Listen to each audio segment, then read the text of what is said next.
దేవుడు సంతోషిస్తాడు. బాధపడేవాడు కూడా ఉన్నాడు. ఎవరినైనా అపవాది బాధపడుతుందని హల్లెలూయా చెప్తామా? దేవుడు సంతోషిస్తాడని హల్లెలూయా చెప్తామా? దేవుడు సంతోషిస్తే మన నుంచి అపవాది పారిపోతుంది. అలాగే ఎంతవరకు మనం చప్పట్లు కొట్టాం. మనం కొట్టే చప్పట్లు అంటే మొదటగా దేవుణ్ణి కనపరచాం. రెండో విషయం కూడా జరుగుతుంది ఏంటంటే మనం కొట్టే చప్పట్లు ఆయన సన్నిధికి చేరి పరిశుద్ధాత్మ దేవుడు ఈ యొక్క మందిర చుట్టూ ఆవరించి వేదంతో ఉన్నావా, శోధంతో ఉన్నావా, బాధతో ఉన్నావా, పరిశుద్ధాత్మ దేవుడు ఇక్కడ నిలబడి మాట్లాడాలని మీతో మాట్లాడుతున్నాడు. దేవుడి స్తోత్రం, హల్లెలూయా, దేవుడి స్తోత్రం. మంచి పాట రీసెంట్గా మనం చాలా ఛానల్లో విన్నాము, బాగా అందరికీ నోటిదైంది. ఏంటా పాటది? ఏమైనా చేయగలవు, కథ మొత్తం మార్చగలవు. చాలా వద్దు, జస్ట్ ఒక మాట చెప్పాను. ఏమైనా చేయగలవు, కథ మొత్తం. ఎంతమంది నమ్ముతున్నారు ఈ విషయాన్ని? ఏమైనా చేయగలరా? కథ మొత్తం మార్చగలరా? నేను ఒప్పుకోనండి. ఒకటి చేయలేడు, ఒక కథ మనం మార్చలేము. మార్చలేని ఒకటి ఉంది, చేయలేని ఒకటి ఉంది. ఏంటని చెప్పండి, ఎవరైనా చెప్పగలరా? ఏంటమ్మా? కాదు, ఆయన ఒకటి చేయలేడు, ఒక కథ మార్చలేడు, ఎప్పటికీ మార్చలేడు. ఏంటో చెప్పనా? ఆరాధన. ఆయన ఎప్పటికీ మనల్ని ఆరాధించలేడు. ఆయన ఎప్పటికీ మనం ఆయన్ని ఆరాధిస్తూనే ఉంటాం. కాబట్టి ఆయన మనకి ఇవ్వలేంది, మార్చలేంది ఆరాధన. అలాగా ఆరాధన క్రమంకి వచ్చిన మీరందరూ కూడా దేవుని మహాకృప బట్టి వాక్యానుసారంగా జీవించి వాక్యానుసారంగా మనస్ఫూర్తిగా దేవుని స్తోత్రం, హల్లెలూయా, దేవుని స్తోత్రం. అయితే అన్నగారు ఇందాక చెప్పినట్టు నిన్నటి దినం 10 గంటలకు 11ంటికి ఫోన్ చేశారు. లాస్ట్ 2 వారాల నుంచి మరి మోసెస్ కదా నాకు ఫోన్ చేసి అడిగారు. అయితే లాస్ట్ వీక్ కూడా నాకు సాక్షాత్కారం వల్ల నాకు అవదని చెప్పాను. మరి ఈ వారం అయితే నేను వస్తానని అయితే నేను అనుకోలేదు. నా ఆత్మీయ సంఘంలోనే నేను అక్కడ ఆరాధిస్తాను అనుకున్నాను. కానీ అన్నగారు ఫోన్ చేసినప్పుడు తప్పకుండా మరి ఒకసారి వద్దని చెప్పినప్పుడు రెండోసారి మనం వద్దని చెప్పాం అనుకోండి, దేవుడు మనం పక్కన పెట్టేస్తాడు. కాబట్టి ఆయన నాకు అప్పచెప్పిన పని ఎందుకు పనికిరా, నన్ను ఒక పనికి వచ్చే పాత్రగా కంట గొప్పలా నా జీవితాన్ని మార్చిన దేవుడి కోసం ఏం చేయాలన్నప్పుడు లోకంలో ఉన్నప్పుడు ఎక్కడ వెనకాల ఉండేవాడిని. ఎప్పుడైతే నా దేవుడి కోసం బ్రతకాలి, నా దేవుడి కోసం జీవించాలి, నా దేవుడి కోసం నడవాలని కోరుకున్నప్పుడు అల్పుడే నన్ను, అర్హతైన నన్ను ఈ రోజు మీ ముందు నిలబెట్టాడు. దేవుడి స్తోత్రం, హల్లెలూయా. అలాగే మాట కాదనకుండా మరి నేను అన్నగారితో నిన్న 10 గంటలకు మాట్లాడము, మళ్ళీ ఇదే చూడము, ఇదే నాకు పరిచయం. ఈ సంఘ పరిస్థితులు కానీ మీ యొక్క అలవాట్లు కానీ ఏవి కూడా నాకు తెలియదు. పరిశుద్ధాత్మ దేవుడు ఏదైతే మాట్లాడుతున్నాడో మరి నా జీవితంలో చేసిన దేవుడు గొప్ప కార్యాలు మరి మత్తయి 10:8 తెలియజేసినట్టు ఉచితంగా పొందారు, ఉచితంగానే ప్రకటించమన్నారు. అలా నా జీవిత నా రక్షణ సాక్ష్యాన్ని ఉచితంగానే అనేక ప్రాంతాల్లో అనేక చోట్ల క్రీస్తు సాక్షిగా వాడబడటానికి దేవుడు గొప్ప గొప్పనించాడు. దేవుడు స్తోత్రం, హల్లెలూయా. యేసు ప్రభుని అంగీకరించిన కుటుంబంలో నేను జన్మించాను. యేసు ప్రభు పాటలు పాడాలని చూసినా, సువార్త ప్రకటించాలని చూసినా, బైబిల్ పట్టుకొని వెళ్ళాలని చూసినా మేము హేళన చేసేవాళ్ళం. ఏ నోటికైతే యేసు ప్రభు దేవుడు కాదు అన్నామో ఈరోజు అదే నోటితో యేసు ప్రభు నిజమైన రక్షకుడు అని ప్రకటించడానికి యోహాను సువార్త 1వ అధ్యాయం 6-7 వచనాలు చదువుకున్నట్టయితే దేవుని యొద్ద నుండి పంపబడిన ఒక మనిషి ఉండేను. అతని పేరు యోహాను. అతని మూలముగా అందరూ విశ్వసించినట్లు అతడు ఆ వెలుగును గురించి సాక్ష్యం ఇచ్చినట్టు సాక్ష్యం వచ్చారు. ఆనాడు దేవుడు మరి యేసుక్రీస్తు పుట్టక ముందు, అలాగే లోకరక్షణ పుట్టక ముందు మరి ఆనాడు వెలుగు గురించి సాక్ష్యం ఇచ్చేట్టు మరి యోహాను ఎన్నుకుంటే చీకట్లో నా జీవితాన్ని వెలిగేను దాన్ని వెలిగిస్తే ఆ అనేక మంది జీవితాలు వెలిగించే దేవుడు ఒకడు ఉన్నాడని చెప్పి ప్రకటించడానికి మీకు వచ్చాను. దేవుడు స్తోత్రం, హల్లెలూయా. నా పేరు సంబాని శివశంకర్ వర్తిస్తానండి. మారు మనసు పొందిన తర్వాత సంబాని తిమోతిగా నామకం జరిగింది. మా తాతి గారిది శ్రీకాకుళం జిల్లా శ్రీకూర్మైన గ్రామం. శ్రీకూర్మైన గ్రామంలో శ్రీ కూర్మావతి దేవత అని పెద్ద గుడి ఉంది. ఆ గుడి యొక్క విగ్రహాభిషేకం కానీ, గుడి యొక్క పనులు కానీ, గుడి యొక్క పునాదులు కానీ మా మొత్తాల్లో చేసేవారని చెప్పేసి మా తాతయ్య గారు మా నాన్నగారు చెప్తుండేవారు. మా తాతయ్య గారు చిన్నతనంలోనే విజయవాడ వచ్చి స్థిరపడ్డారు. మా తాతయ్య గారికి 8 మంది సంతానం, 5 కుమారులు, 3 కుమార్తెలు. అందులో మా నాన్నగారు రెండో వారు. మా నాన్నగారికి 4 కుమారులు. నాకన్నా ముందు మా అన్నయ్య పుట్టి చనిపోయాడు. తర్వాత నేను, నా తర్వాత ఇంకొక తమ్ముడు ఉన్నారు. నా జాతరీత్యా నేను 20 సంవత్సరాలకే చనిపోతానని నా జాతకం రాస్తుంది. దాని వరకు అనేకమైన పూజలు, అనేకమైన నోములు, అనేకమైన విగ్రహాలకి నా తల్లిదండ్రులు కూడా పూజలు చేస్తుండేవారు. మరి ఎలాంటి పూజలు చేస్తారంటే, నా తల్లి పట్టు వస్త్రాలతో ఉత్తి నేల మీద అన్నం కలుపుకుంటూ 41 రోజు దీపం ఆరకుండా, దీపం కొండకుండా ఆ 24 గంటల కొండ ఆ యొక్క దీపం వెలిగించుకుంటూ చూసుకుంటూ ప్రతిరోజు 3 మందులు మా ఇంటికి వచ్చి పూజ చేసి, అది అయిపోయిన తర్వాత మన చిన్న మార్కెట్లో శివాలయం వెళ్ళి మరి అభిషేకాలు చేయిస్తుండేవారు. మరి వంటంలోని సుబ్రహ్మణ్య స్వామి గుడి ఉంది కొండ మీద. ఆ గుడి దగ్గర పుట్టుంటే మరి 41 వారాలు పుట్లో పాలు పోసి, దున్నపోతు దానం అంటే దున్నపోతు దానం ఇచ్చి, దున్నపోతు వెండి దానం అంటే వెండి దానం ఇచ్చి, చివరి రోజున బంగారు నాగాస్త్రం ఆ పుట్లో ఏమంటే పుట్లో వేసి, ఇలాంటి పూజలన్నీ కూడా నా తల్లిదండ్రులతో చేస్తుండేవారు. 1995లో మా నాన్నగారికి హార్ట్ అటాక్ వచ్చింది.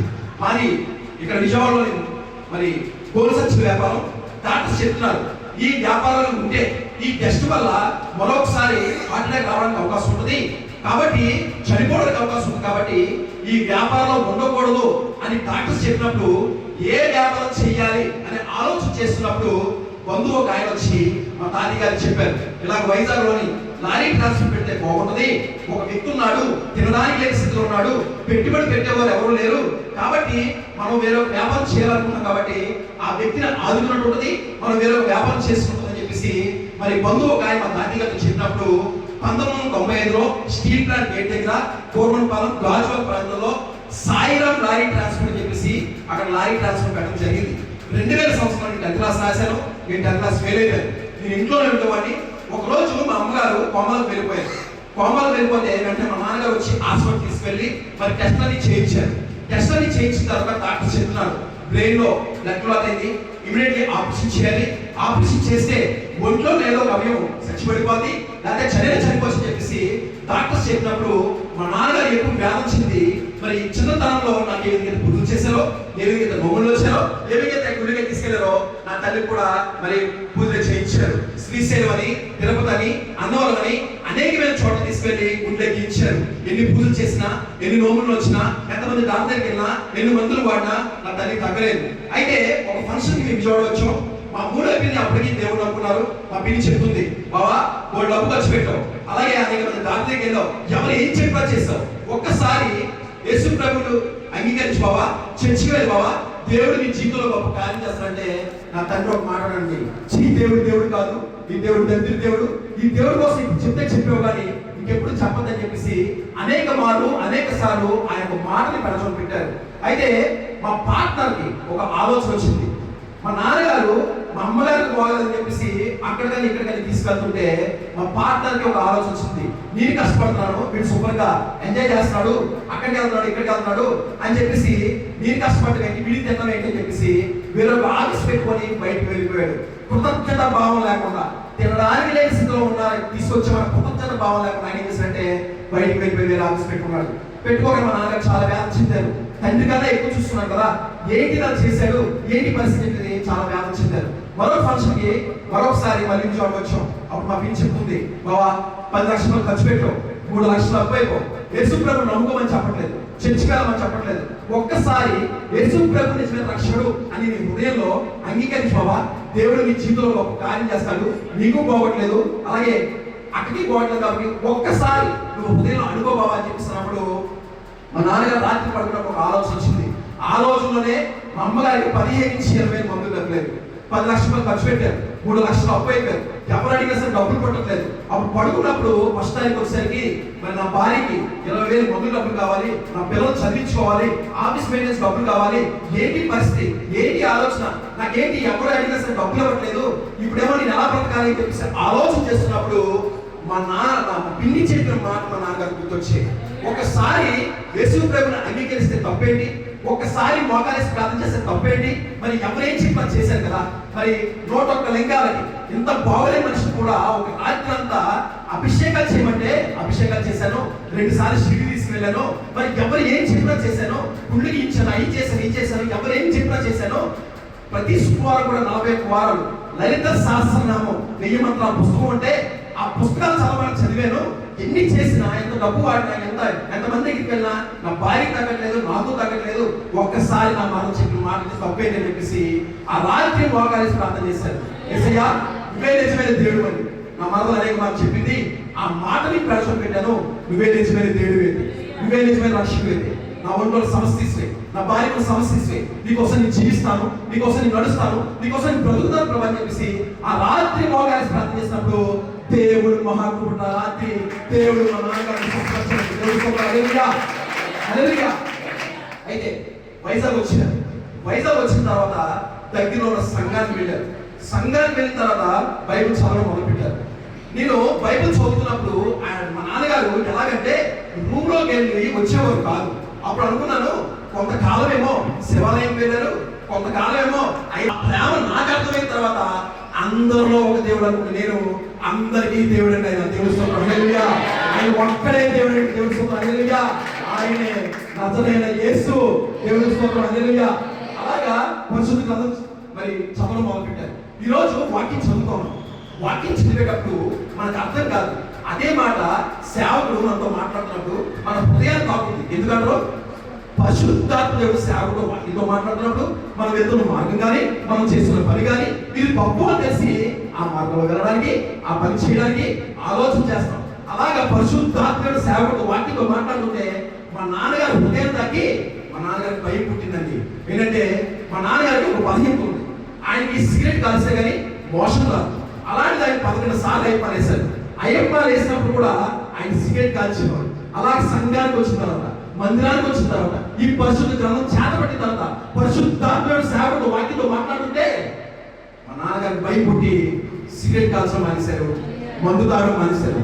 ఇది చూసిన చాలా మంది ఏంటి ప్రకాశంలో మార్పు, ఒక చేతిలో సిగరెట్, ఒక చేతిలో మందు బాటలు పట్టుకొని వెళ్ళేవాడు ఈ రోజు పరిశుద్ధ గ్రంథం చేత పట్టుకొని సంఘానికి వెళ్తున్నాడు, మందిరానికి వెళ్తాడు, సన్నిధికి వెళ్తాడంటే నా తండ్రిని మార్చింది తెలుసా ఈ పరిశుద్ధ గ్రంథం అండి.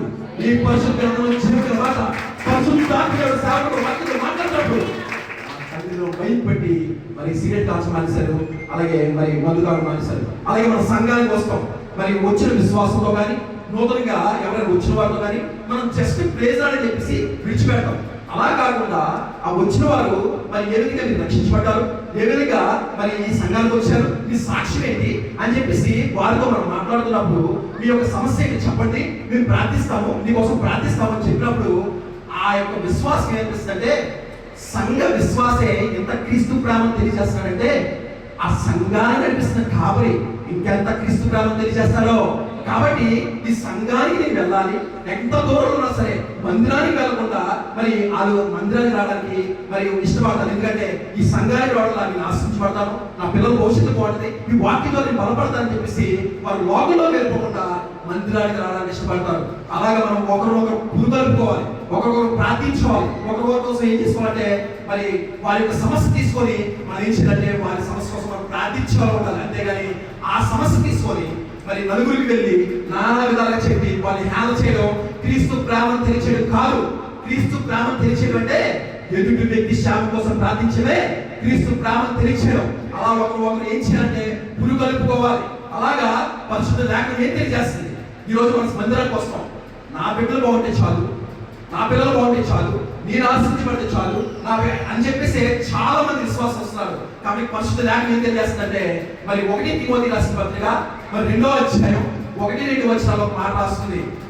వారి శాంతి కోసము, వారి నెమ్మది కోసము, అన్నిటికంటే ముఖ్యముగా మనుషులందరి కోసము, రాజుల కోసము, అధికారులందరి కోసము ప్రార్థించాలని చెప్పేసి ఎవరు చెప్తున్నారమ్మా, నేను చెప్తున్నా కాదు, పరిశుద్ధ లేఖనం తెలియజేస్తుంది. కాబట్టి మనం మందిరానికి వచ్చింది రక్షించబడదు క్రైస్తవులైన మనము. క్రైస్తత్వం అంటే బ్రతకడానికి కాదని క్రైస్తత్వం, బ్రతికించి నిత్య జీవనం అనేక మంది వాసం చేసేదే క్రైస్తత్వం. అలాగా మనం ఒకరి కోసం ఒకరు ప్రార్థించుకోవాలి. మన గ్రామం కోసం, మన ఇంటి వారి పక్క వారి కోసం, పైన వారి కోసం, మన ఇంటి గ్రామం కోసం, అలాగే అధికారుల కోసము, రాజకీయ నాయకుల కోసము వాళ్ళందరూ మార్చబడాలని మనం ప్రార్థించాలి. అంతేగాని నేనుంటే బాగుంటే, నేనుంటే చాలు అన్నది క్రైస్తత్వం కాదు. కాబట్టి అలాంటి పరిస్థితులు ఎవరైనా ఉంటే ఈ రోజు నుంచి మనం ఎవరి కోసం ప్రార్థించాలంటే ఎదుటి ఎదుటి వారి సమస్యల కోసం, మన భారతదేశ సమస్యల కోసం చాలా ఉన్నాయి. అలాంటి అన్నిటి కోసం మనం ప్రార్థించినప్పుడు దేవుడు సంతోషిస్తారండి. అలాగా ఒక విశ్వాసి మా నాన్నగారు పక్కన కూర్చున్నారు. మరి ఏ విధంగా మీరు రక్షించబడ్డారు, ఏ విధంగా ఈ సంఘానికి వచ్చారు, మీ సాక్షి ఏంటి అని చెప్పేసి మా నాన్నగారితో పలికినప్పుడు ఆయనతో మా నాన్నగారు సాక్ష్యం పలికారు. సాక్ష్యం పలికిన తర్వాత రక్షణ యొక్క విలువేంటో ఆయన స్వార్థ చెప్పారు. రక్షణ యొక్క విలువ చెప్పినప్పుడు మరి పరిశుద్ధాత్ముడు సేవకుడు వాటితో మాట్లాడుతున్నప్పుడు మా నాన్నగారికి మరి దేవుని అనుకున్న 6 నెలలకి రక్షణ పొందాలనే ఆశ పుట్టింది. రక్షణ పొందిన మరి దేవుని అనుకున్న 6 నెలలకి రక్షణ పొందారు. రక్షణ పొందిన 6 నెలలకి మా నాన్నగారు చనిపోయారండి. మా నాన్నగారు చనిపోయే టైంకి మాకు 3 లక్షల రూపాయలు అప్పు. విజయవాడ వచ్చిన ఒక ఫంక్షన్కి మేము వైజాగ్లో ఉన్నాం. మరి రాత్రి 11 గంటలకి మా బాబాయ్ ఫోన్ చేశాడు, మరి శివా డాడీ చనిపోయారని. అదేంటి బాబాయ్ ఉదయం కదా మాట్లాడారు, చనిపోవడం ఏంటి బాబాయ్ అంటే, మరి చావు కోసం ఎవరైనా అబద్ధం అంటారా, డాడీ చనిపోయారు అనగానే నాకేం చేయాలి అర్థం కావట్లేదు. నేను 10th క్లాస్ ఫెయిల్ అయిపోయాను. మరి నేను ఎక్కడైనా ఉద్యోగం చేద్దామంటే మరి నాకు ఉద్యోగం చేయడానికి నాకు ఉద్యోగం ఇవ్వరు, వ్యాపారం రాదు, 3 లక్షల రూపాయలు అప్పు ఉంది, నా తల్లికి ఏమో మందులు డబ్బులు కావాలి, ఇవన్నీ కావాలి. ఏంటి పరిస్థితి, ఏంటి బాధ, ఇప్పుడు ఎవరు మమ్మల్ని పోషిస్తారు, ఎవరు మమ్మల్ని నడిపిస్తారు, ఎవరు మమ్మల్ని మరి ఆదుకుంటారని చెప్పేసి నా గుండె పగిలిపోయి ఏడుస్తుంటే మా డ్రైవర్ వచ్చాడు. అన్నా ఏమైందన్నా ఏడుస్తున్నారంటే, ఆయనకి నా నోటి నుంచి చెప్పలేకపోతున్నానండి. ఎందుకంటే వైజాగ్ నుంచి విజయవాడ రావడానికి నా జోబులో ₹1 కూడా లేదండి. ఆ మాట చెప్పలేక సిగ్గుపడిపోయి నా హృదయంలో బాధ చెప్పలేకపోతున్నాను, ఏడుస్తున్నాను. అలా చెప్పడనా అని చెప్పేసి ఆ డ్రైవర్ అంటుంటే, అన్నా డాడీ చనిపోయారు అనగానే వెళ్ళనంటే సిగ్గుపడిపోతున్నాను, చెప్పలేకపోతున్నాను. జోబులో డబ్బులు లేవు, ఇంత బ్రతుకు బ్రతికి జోబులో డబ్బులు లేవు, విజయవాడ వెళ్ళాలంటే నా దగ్గర ₹100 లేవు, ₹10 లేవు అని చెప్పేసి చెప్పలేకపోతుంటే డ్రైవర్ అంటున్నాడు, అలా చెప్పడనా అంటే, అన్న జోబులో ₹1 కూడా లేదు అనగానే ఆయన జోబులో ₹1000 ఇచ్చిన జోబులో పెట్టి వెళ్ళమని చెప్పారండి. కానీ నేను విజయవాడ వచ్చాను. మధ్యలో బాడీ చుట్టూ జనాలు, రక్తసంబంధులు, మా తల్లి, నా అన్నదమ్ములు, అందరూ బంధువులు కూడా అక్కడ ఉండి వాళ్ళందరూ అంటారు మాటలంటే, అయ్యో చిన్న పిల్లలు వీళ్ళు బ్రతికేంట్రా, వీళ్ళు పరిస్థితి ఏంట్రా, వీళ్ళు ఎవరు నడిపిస్తారా, వీళ్ళు ఎవరు పోషిస్తారా అని చెప్పేసి వాళ్ళందరూ అంటుంటే ఆ మాట విన్న నా ఉదయం తడిపిపోతుందండి. డాడీ లగన్ డాడీ ఉదయం కదా చెప్పులు కొనుక్కుంటారు, డబ్బులు తెచ్చే డాడీ లగన్ ముందే పగిలిలో నా తల్లి, నా రక్తం, నా అన్నదమ్ములు, అలాగే మా చుట్టాలు, బంధువులు అందరూ ఏడుస్తున్నారు. కార్యక్రమం అంతా అయిపోయిన తర్వాత పెద్దలందరూ కూర్చున్నారు. ఏంటో శివ ఏం చేద్దాం అనుకుంటున్నావు, వైజాగ్ వెళ్ళిపోతా, వ్యాపారం వచ్చా రాదు, నీ కుటుంబ సంగతి ఏంటి, పోషిస్తా, మరి అప్పుడు సంగతి ఏంటి, తీరుస్తా, నువ్వెప్పుడు నీ కుటుంబాన్ని పోషిస్తావు, నువ్వెప్పుడు అప్పులు తీరుస్తావు, నువ్వెప్పుడు వ్యాపారం నేర్చుకుంటావు. చాలా మంది ధ్యానం చేశారండి. నన్ను కన్నా నా తండ్రి నా చేయించి పెట్టిన, నన్ను సృష్టించిన దేవుడు నా చేయించి పెట్టాలని మా తల్లి దగ్గర వచ్చి చాలా మంది అన్నారు, ఈ దేవుడు అనుకున్నాడు కాబట్టి నీ భర్త చనిపోయాడు, ఈ దేవుడు అనుకున్నాడు కాబట్టి నీ పిల్లలు అయిపోయాడు, ఈ దేవుడు అనుకున్నాడు కాబట్టి నీకు కనిపెట్టిందంటే మా తల్లిలో మాట ఉందండి, నా భర్త ఒక నిజమైన మార్గం చూపించాడు, అది యేసు మార్గం, మేము ఆ మార్గంలో ఉంటాం కానీ మేము వెనక తిరిగి చూసేదని గట్టిగా చెప్పిందండి. తల్లి అంతకంటే చెప్పడానికి కారణం తెలుసా, నా తల్లికి నా తండ్రికి పెళ్ళి 22 సంవత్సరాలు, 22 సంవత్సరాల మనకు ముందు 22 సంవత్సరాల మన సిగరెట్, ఈ పరిశుద్ధ గ్రంథం చేతపడిన తర్వాత ఈ పరిశుద్ధ గ్రంథం జీవిత మాట, పరిశుద్ధాత్మ దేవుడు సేవకుడు వాక్యంతో మాట్లాడిన తండ్రిలో మార్పు చూసి నిజమైన రక్షణ ఏసికిస్తా నమ్మింది. ఎవరైనా చెప్పినా సరే ఈ దేవుడు కాదు అన్నా సరే నా తల్లి మోకాలేసి ప్రార్థన చేసింది. ఆ ప్రార్థనే ఈ రోజు మీ ముందు నిలబెట్టింది. అయితే అపవాదం అనేక రకాలుగా మరి శోధించడం మొదలుపెట్టింది. మా నాన్నగారు చనిపోయిన 10 రోజులకి మా ఆఫీస్లో నమ్మకంగా పనిచేస్తున్న సంస్థ 50,000 రూపాయలు పారిపోయాడు. అది జరిగిన కొన్ని రోజులకి మా ఆఫీస్లో డ్రైవర్ నడుపుకున్నాను. అది జరిగిన కొన్ని రోజులకి 20 లక్షల లారీ పోయింది. అది జరిగిన కొన్ని రోజులకి ఒక లారీ లోడు పెడితే లారీ తాలూకా డోర్కి యాడ్ తాలూకా డోర్కి రెండింటి మధ్యన డ్రైవర్ కాళ్ళు నడిపోయి డ్రైవర్ చనిపోయాడు. ఇలా ప్రతిరోజు ఏదో ఒక సమస్య, ఏదో ఒక బాధ, ఏంటి సమస్య, ఏంటి బాధ, ఎప్పుడు ఇంకా ఈ బాధ పడాల్సిందని చెప్పేసి తెలుస్తుంటే నా తల్లి మాత్రం మొక్కలేసి ప్రార్థన చేస్తున్నది 6 నెలల వరకు అప్పులు ఏమో 6 నెలలు స్టార్ట్ చేశారు. మా డబ్బులు మాకు ఇవ్వండి, మా డబ్బులు మాకు కట్టండి అని చెప్పేసి అంటే తినడానికే లేదు, ఎక్కడి నుంచి డబ్బులు తేవాలి, మా దగ్గర డబ్బులు లేవంటే మేము 6 నెలల మీద రామని చెప్పేసి ప్రతిరోజు ఆఫీస్ వచ్చి మరి గొడవ పెడుతుంటారు. మేము ఎలాంటి పరిస్థితులు ఏంటంటే రూపాయికి 3 అరటిపళ్ళు కొనుక్కున్న తెల్ల రోజులు నేను గడిపానండి. ఒక గ్లాసు మంచి తగిన కడుపు నింపుకున్న రోజులు నేను గడిపానండి. ఏదైనా కొనుక్కోవాలని షాప్కి వెళ్తే ఈరోజు చాలా మంది ఎవరొస్తారండి, తల్లిదండ్రులు విలువ తెలియక వారి మీద ఎదురు తిరిగే ఎవరొస్తారు. వారి యొక్క యుద్ధ వయసు వచ్చిన తర్వాత, వారి సంపాదన మొదలుపెట్టిన తర్వాత వాళ్ళు ఏం చేస్తారు, తల్లిదండ్రులు నువ్వు చెప్తే నేను వినాలా, నువ్వు చెప్తే నేను చేయాలని చెప్పి ఎదురు తిరిగే ఎవరొస్తారు చాలా మంది ఉన్నారండి. మనిషి ఉన్నప్పుడు ఆ విలువ తెలియదండి, మనిషి చనిపోయినప్పుడే ఆ విలువ ఏంటో తెలుస్తుంది. ఎందుకంటే నా తండ్రి చనిపోయిన తర్వాత నాకు ఏదైనా కావాలని షాప్కి వెళ్ళి కొనుక్కుందాం వెళ్తే నా జోబులో 1 రూపాయి లేకపోతే అప్పుడు నా తండ్రి గుర్తొచ్చాడండి. అయ్యో నాకు ఇష్టమైనా సరే షాప్కి నేను నా తండ్రి జోబులో ఉందా లేదా అని తెలియకుండా నేను అడిగితే నా కడుపు నింపడానికి నా తండ్రి పరిగెట్టుకొని వెళ్ళి నా కడుపు నింపడానికి వెళ్ళి ఆయన దగ్గర ఉన్నా లేకపోతే తీసుకొచ్చి నాకు ఇచ్చాను కదా, ఏంటి ఇలాంటి తండ్రిని నేను విడిచిపెట్టుకున్నాను, ఏంటి పరిస్థితి చెప్పేసి ఏడవనే రోజు లేదండి. కానీ ఈరోజు ఏం చేస్తాం, చాలా మంది అవసరం వాళ్ళ గుండెల మీద తంత్రాన్ని నీ బాధ్యత అంటే నువ్వు ప్రయోజకుడు అయ్యేంత వరకు కూడా నీ బాధ్యతను వాళ్ళ భుజాలను ఎదుర్కొని నేను ప్రయోగం చేసేప్పుడు చాలా సంతోషిస్తానండి. కానీ నా దేవుడు నా తండ్రి చనిపోయిన నా బాధ్యత ఆయన భుజాలను తీసుకుని తండ్రిని సన్మానించమని సన్మానిస్తే దీర్ఘాయుష్గా అవుతారని నేను ఒక వాక్యం తెలియజేస్తాను. కానీ మనం ఈరోజు ఏం చేస్తాం, తండ్రిని మనం దూషిస్తున్నాము, తిడుతున్నాము, బాధపెడుతున్నాము. కాబట్టి ఆలోచించండి, బ్రతుకుండగా ఒక పూట భోజనం పెట్టినటువంటి నీ గొప్ప కోసము 1000 మందికి 2000 మందికి నువ్వు భోజనం పెడితే సుఖమేది చెప్పండి, ఆలోచన చేయండి. కాబట్టి వాళ్ళు బ్రతుకుండగానే వారి యొక్క విలువ తెలుసు, ఇష్టం ఏంటో చెప్పండి. ఫస్ట్ ఒప్పుకోవచ్చు, రెండోసారి ఒప్పుకోవచ్చు, మూడోసారి ఖచ్చితంగా నీ ఇష్టాన్ని కాదను. కాబట్టి వారి బ్రతుకుండగానే మనం వారి మాట విన్నాం. ఎందుకంటే ఈరోజు ఇంత ప్రయోజనం ఏంటంటూ కడుపు నిండా ఒక పూట భోజనం పెడదామన్నా ఆయన జీవంతో లేదండి. ఆలోచించేయండి, జీవం ఉన్నప్పుడే మా తల్లిదండ్రుల విలువ తెలుసుకొని వారి మాటలు వాళ్ళు నడిచేలాగా మన పిల్లల ఇష్టాన్ని కూడా మనం చూసుకొని అది చెప్తున్నది ఏంటి, అది కరెక్టా కాదు, మనం తల్లిదండ్రులు కూడా ఆలోచన చేసి వారి ఇష్టానికి ఏంటంటే అది కరెక్టో కాదో ఆలోచన చేసి ముందుకు తీసుకెళ్ళాల్సిన బాధ్యత ప్రతి తల్లిదండ్రులకు ఉంది. కాబట్టి అలా దీవించినప్పుడు దేవుడు సంతోషిస్తాడు. అలా ఎవరొస్తారు కూడా నీ ఇష్టం ఏంటో మీ తండ్రితో చెప్పండి, మీ తండ్రితో చెప్పండి. అంతేగాని వాళ్ళు తిట్టేదని వాళ్ళు ఏదో అన్నారని చెప్పేసి మీరు నా తండ్రికి ఎప్పుడు నా మీద ప్రేమ లేదు అనుకుంటారు. కానీ మీరు లేని శ్రమంలో వాళ్ళు పడుతున్నప్పుడు ఏమనుకుంటారు తెలుసా, నా కుమార్ ఏమిటి ఎందుకంటే అని తిట్టారు, ఎందుకంటే కొట్టారంటే వాడు ఒక ప్రయోజకుడు ఈ రోజు కానీ గుర్తు చేస్తే వాడు దారి తప్పి మొక్కలోకి వెళ్ళిపోతాడు కదా, ఒక గద్దిస్తాము వాడు బాగుంటే చూసే సంతోషించాను మనమే కదా, ఆయన నాకు ఇష్టం లేక మీరు ఎందుకు కొట్టో చెప్పని చెప్పేసి అన్ని తల్లిదండ్రులు చాలా ప్రతి 99% ఉన్నారు. ఆలోచించేయండి, అవసరం ఎవరైనా సరే. అలా నా తండ్రి చనిపోయినప్పుడు ఆ బాధ ఏంటో, ఆ మనిషి లేనప్పుడు ఆ విలువేంటో నేను అనుభవించి చెప్తున్నాను.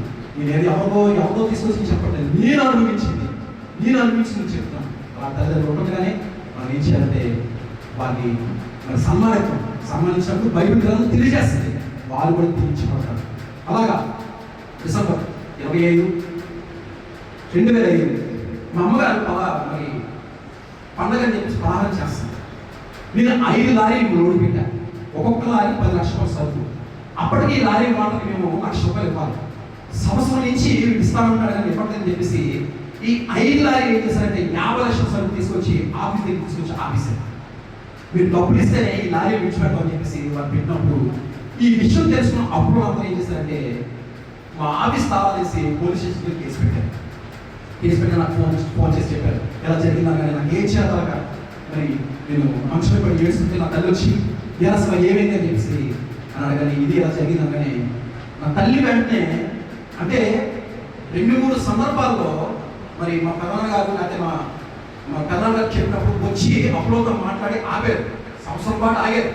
కానీ నేను అక్కడ చెప్పడం వస్తుంది ఎలా ఉంటారంటే ఒక అవసరం తినడానికి లేని స్థితిలో ఎంతో సాయం చేయనప్పుడు ఆ బాధ ఏంటో మనం ముందు చేసిన తప్పేంటో అర్థం. అలాగే 2-3 సందర్భాల్లో వచ్చి అప్పులోతో మాట్లాడితే నేనేమో మా ప్రధాన మాట కాదన్నాను. అలాగే నా తల్లి నాన్న వాళ్ళందరికీ ఫోన్ చేసిందండి.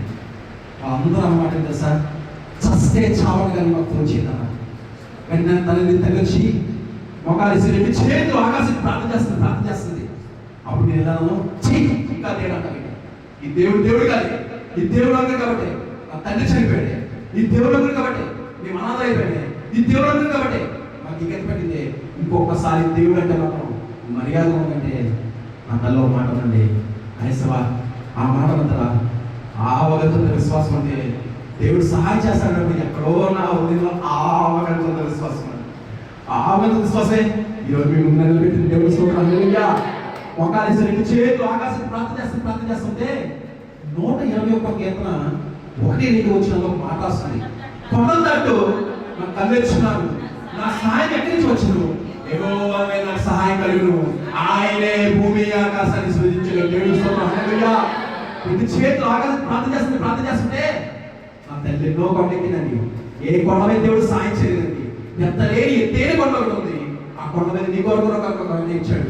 ఆయన నీ కొరకు నాకు దెబ్బలు తిన్నాడు, రక్తం కాచాడు, చనిపోయాడు, తిరిగి లేచాడు, తిరిగి రాబోతున్నాడు. ఒక్కసారి యేసయ్యలోని నిత్య జీవమును నా తండ్రి విశ్వసించి మాకు పరిచయం చేసి చనిపోతే ఒక్కసారి యేసయ్యనంటే నా తల్లి చేసిన పూజలు కాపాడదండి, నా తల్లి ప్రేమించిన మనుషులు కాపాడదండి.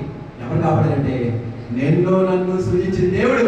నా తల్లి మోకాలేసి రెండు చేతులు ఆకాశం ప్రార్థన చేస్తుంటే ఆ ప్రార్థన గోపై అన్ని సన్నిధికి చేరి వేరొక వ్యక్తి ప్రేరించిన 3 లక్షల అప్పు ఇచ్చాడండి. దేవుడు 5 రోజులు ఎవరు ఫోన్ ఎత్తలేదు. ఆ రోజు ఫోన్ చేయగానే అంటే ఆయన మేము డబ్బులు ఇవ్వాలి, ఆయన ఫోన్ చేశారు, ఫోన్ ఎత్తారు. ఏంటన్నా సార్ ఏం చేయాలనుకున్నాను, చనిపోదాం అనుకున్నాను సార్ అంటే నువ్వు తెలివైన వాడివి, నువ్వు ఆ పని చేయకు, నేను ఒక విషయాన్ని అనుకున్నాను, ఒక దగ్గర రమ్మన్నాను. అక్కడికి వెళ్ళిన తర్వాత మరి నన్ను పిలిచిన ఆయన మా లారీ ట్రాన్స్పోర్ట్ ప్రెసిడెంట్, లారీ ఓనర్లు, లారీ డ్రైవర్లు, అప్పుడు అందరూ కూడా అక్కడ ఉన్నారు. ఏంటి నెల బుక్ చేశానని చెప్పేసి వాళ్ళు మంచిగా అనమాట. నిలబడగానే మా లారీ ట్రాన్స్పోర్ట్ ప్రెసిడెంట్ వచ్చి కాల్ కొట్టాడండి, చెప్తూ కొట్టాడండి, గుండెలో కొట్టాడండి. డబ్బు ఏం చేసావా, నన్ను ఎందుకు కొడతానంటే డబ్బు ఏం చేసావా, ఏ వ్యభిచార పంపు తీసుకెళ్ళవా, ఏ బారులు తగ్గబెట్టాలని కొడుతుంటే నేను చేసినప్పుడు కాదండి, నా తండ్రి చేసినప్పుడు కొడుతుంటే అప్పుడు నన్ను పిలిచిన ఆయన వేసి నీకు భయం చెప్పను కానీ కొట్టమని చెప్పలేదు, ఎందుకు కొడతామని చెప్పేసి అమ్మాసవా నీ 3 లక్షల అప్పు నేను తీరుస్తా, నెలకి 3,000 రూపాయలు ఇస్తా, మీ అమ్మగారితో మాట మీ అమ్మగారితో తీసుకెళ్ళాను. మా అమ్మగారితో తీసుకెళ్ళా. మా అమ్మగారితో తీసుకెళ్ళిన తర్వాత మా అమ్మగారు కూడా ఇదే మాట చెప్పారు, మా నీ 3 లక్షలు అప్పు ఇచ్చి నెలకు 3,000 రూపాయలు ఇచ్చి మరి మిగిలిన డబ్బులు జమ చేసుకుంటాను అమ్మా అన్నారు. నేనేమనుకున్నానంటే 3 లక్షలు పెట్టుబడి పెట్టి నెలకు 3,000 రూపాయలు ఇచ్చి నన్ను ఒక గుమస్తాగా జాయిన్ చేయించుకుంటాడేమో అనుకున్నాను. కానీ దేవుడు ఆయన ఉండి నాకు పార్ట్నర్షిప్ ఇచ్చాడు. దేవుడు స్తోత్రం. హల్లెలూయా. ఎందుకంటే అది కష్ట పరిస్థితి. అంటే ఆయన గుమస్తాగా పనిచేయమని గుమస్తాగా పనిచేయాలి. అరే బాబు ఆఫీస్ మీ మేనేజర్ బయటికి పోవాలన్నా మీరు బయటికి పోవాలి. కానీ దేవుడు ఆయన ఉండి నాకు పార్ట్నర్షిప్ ఇచ్చాడు. అయితే మా అమ్మగారు అప్పటి వరకు సంవత్సరం పాటు విశ్వాసంతో మోకాల్సి ప్రార్థన చేసింది. దేవుడు స్వస్థపరిచాడు. ఎప్పుడైతే ఈయన డబ్బులు ఇస్తానన్నాడో వెంటనే మా అమ్మగారికి ఏం ఆశ పుట్టిందంటే సార్ నా మందులు డబ్బులు కావాలి సార్ అన్న. వెంటనే ఆయన ఏమన్నారంటే 500 సరిపోతాయేమన్నా, ఇదేంటిది 15 నుంచి 20 మందులు డబ్బులు అవుతాయి, ఈయనేంటి 500 సరిపోతాయని చెప్పేసి సార్ సరిపోతాయి సార్ అంది.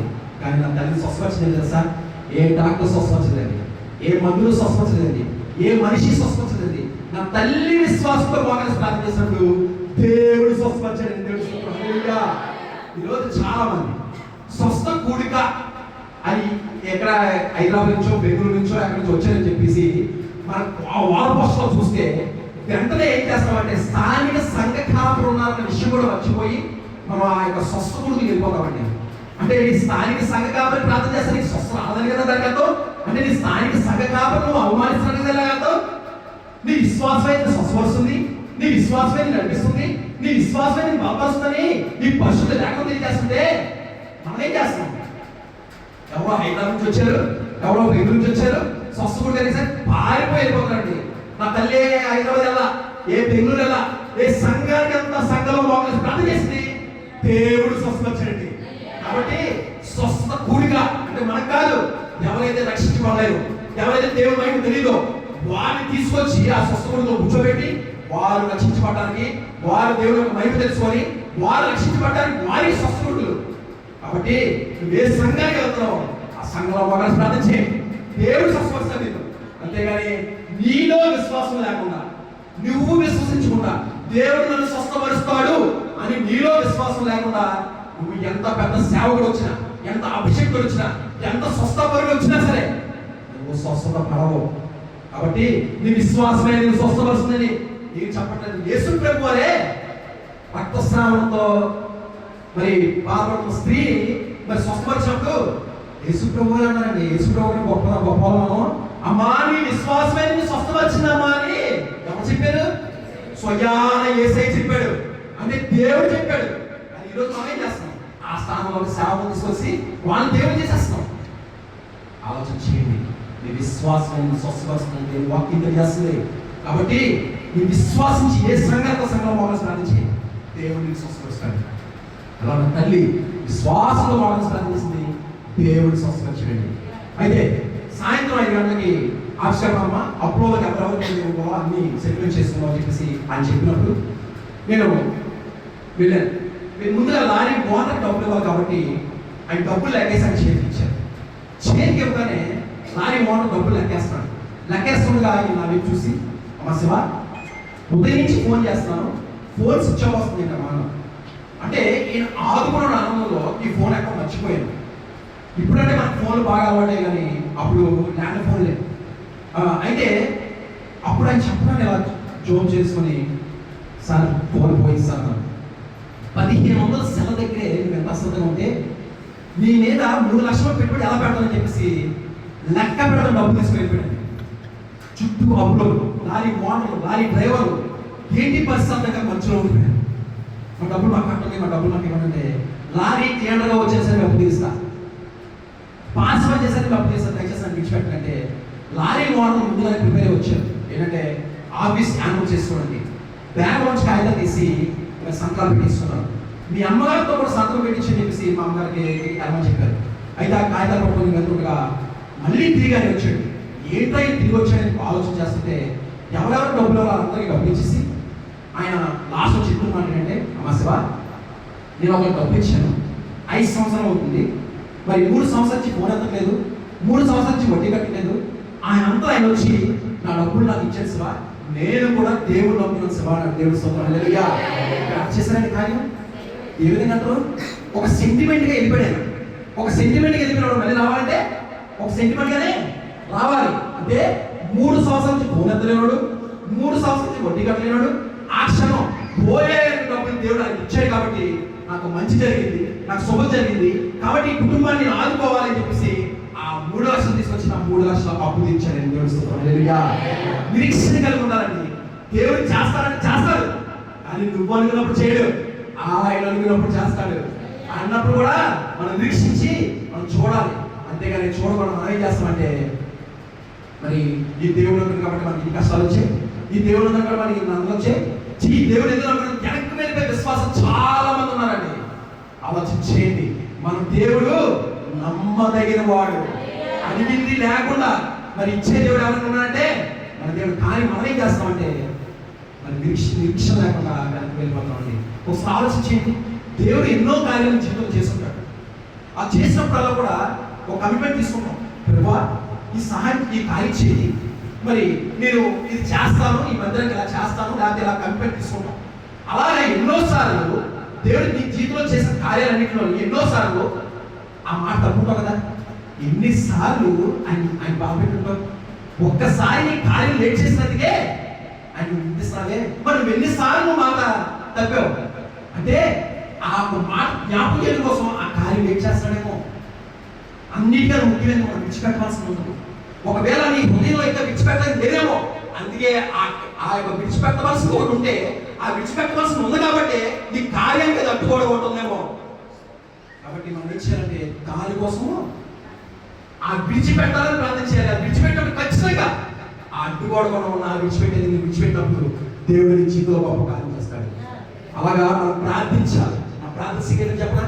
ప్రభా, నాకు ఇచ్చిన స్థితి బట్టి ఉన్నాను, నాకు ఇచ్చిన పాయి బట్టి ఉన్నాను, నాకన్నా దేవస్థితిలో ఉన్న వారు చాలా ఉన్నారు ప్రభా, వారి పట్ల సహాయం చేయండి. దేవుడు అనుకుంటాడట, అయ్యో నా కుమారుడికి అవసరమైన కూడా, నా కుమార్తెకి అవసరమైన కూడా వాడు ఎవరి కోసమో ప్రార్థన చేస్తున్నాడు, ముందు నా కుమారుడికి సహాయం చేసి వాడికి కార్యం చేయాలనుకుంటాడు. కాబట్టి మనం ఏం చేయాలంటే ఎదుటి వ్యక్తి కోసం మనం ప్రార్థించాలి. నీ స్థితిని బట్టి నీకన్నా ఒక పూట మనం భోజేస్తాం. తినలేని చాలా మంది ఉన్నారండి. వారికి ఆ పూట కూడా లేకుండా వారి కోసం మనం ప్రార్థించాలి, వారికి ఎమ్మని ప్రార్థించాలి. అప్పుడు ఆ రోజు దేవుడు నమ్మలేము. మన జీవితంలో గొప్ప కార్యం చేస్తాడు. స్తుతి నీ స్థితిని మారుస్తాడు. అంటే మనము స్తుతి చెల్లించేప్పుడు మనం ప్రార్థన చేస్తాం. ప్రార్థన చేసినప్పుడు అవును ప్రభా జరగాలి ప్రభా ఆ జరగాలి. ఈ రోజు నుంచి దేవుడు స్తుతించండి. దేవుడు స్తుతించినప్పుడు ఒకరు ప్రార్థిస్తున్నప్పుడు ఒకరు స్తుతించినప్పుడు ఆనాడు యోషువ మరి స్తుతి చెల్లించినప్పుడు ఎరుకోగోలు ఏవైతే బద్దలయ్యావో నీ స్థుతి పక్కవారు ప్రార్థించినప్పుడు స్తుతించినప్పుడు వారి పొందకాల నుంచి దేవుడు విధిస్తారని తెలుస్తుంది. కాబట్టి మన స్థుతి మన జీవితాలు కాదు, ప్రతి ఒక్కరి జీవితాలు మార్చుతుంది. కాబట్టి మనం ఎప్పుడు కూడా మనం స్థుతి చెల్లించాలి. అలాగే మనం ప్రార్థించడం నేర్పించాలి. మన పిల్లలకి మరి ఏం నేర్పించాలి, ఎప్పుడు నేర్పించాలి? ప్రార్థించలేదు. అలా నా తల్లి నాకు నేర్పించిందండి. ప్రార్థించడం నేర్పించింది, ఎప్పుడో నేర్పించింది.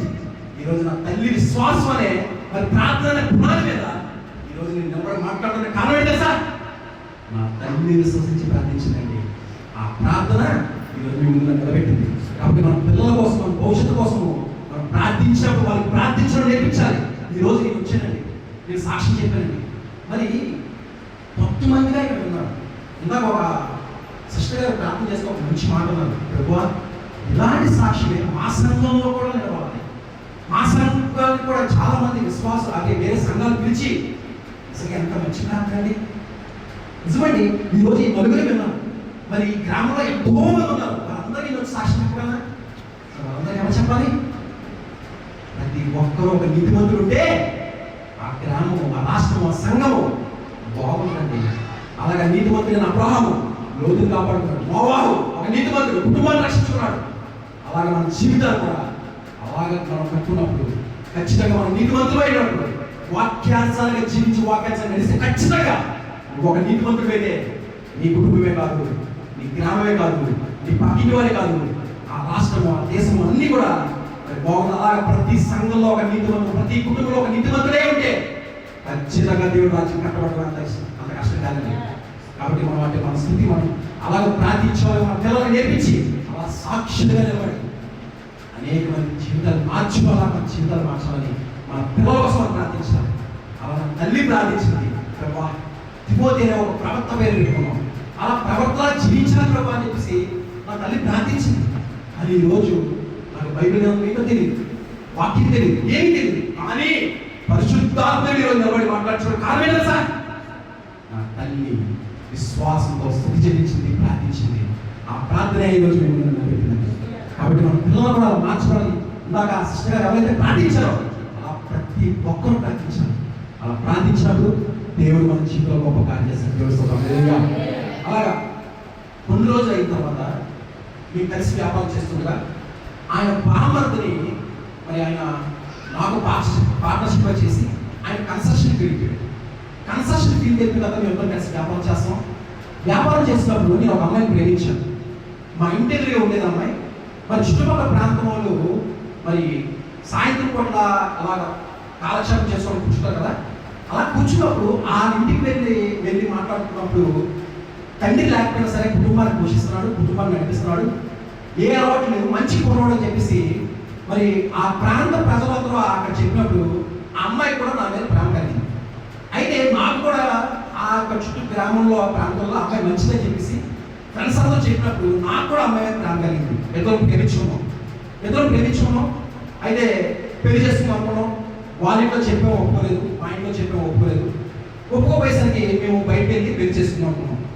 పెళ్లి చేసుకున్నాం అనుకుంటే మరి ఈ విషయం వాళ్ళ ఇంట్లో మరి తెలిసి అమ్మాయికి పెళ్లి చేద్దాం అనుకున్నారో లేదో తెలియదు, వేరే వీటితో పెళ్లి చేద్దాం అనుకున్నారో ఏమో తెలియదు, కానీ అమ్మాయి చేసిందంటే ఊరేసుకొని చనిపోయి, అమ్మాయి చనిపోయి దురాత్మై నాలో దూరి నేను 6 సార్లు సుస్థిరం చేస్తున్నాను.